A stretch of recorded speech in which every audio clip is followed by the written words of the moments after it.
Mtazamaji, kitupasha moja kwa moja kutoka katikati mwa jiji la Nairobi kuhusiana na tathmini ya watu wasio na makazi ya kuishi. Hali kadhalika mtazamaji, ni kutajia kwamba kaunti za Nairobi, Mombasa, Uasin Gishu ni mojawapo wa kaunti ambazo idadi ya watu hawa huwa imeongezeka.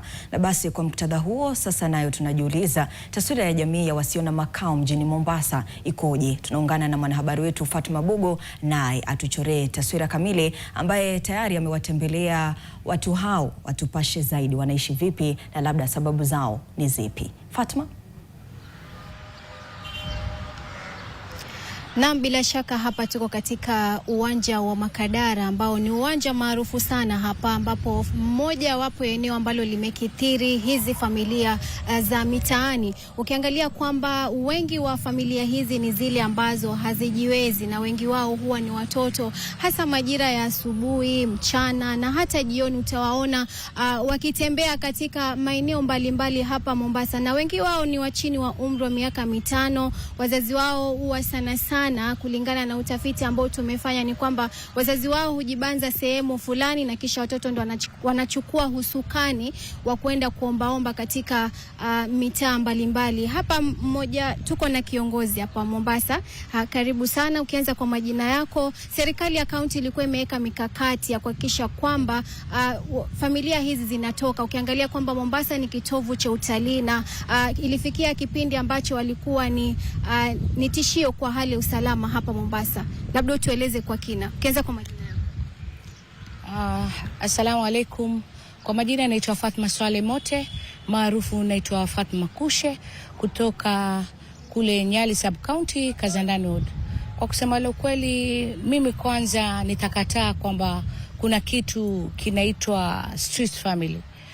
Hakuna mtu yoyote ambaye yuzaliwa katika barabara. Kila mtu anazaliwa nyumbani kwake.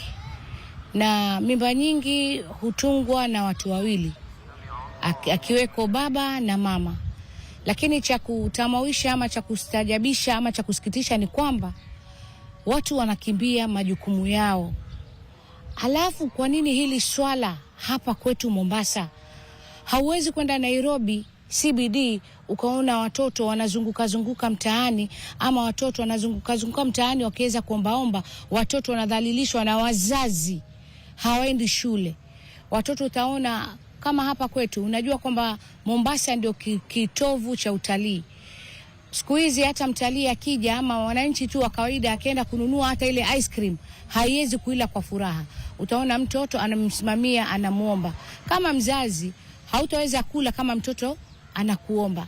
Na kwa kusema kweli, ukiangalia wingi ambao wanafanya hii biashara hapa, manake mimi nitaisema ni biashara, si watu wa kutoka hapa Mombasa.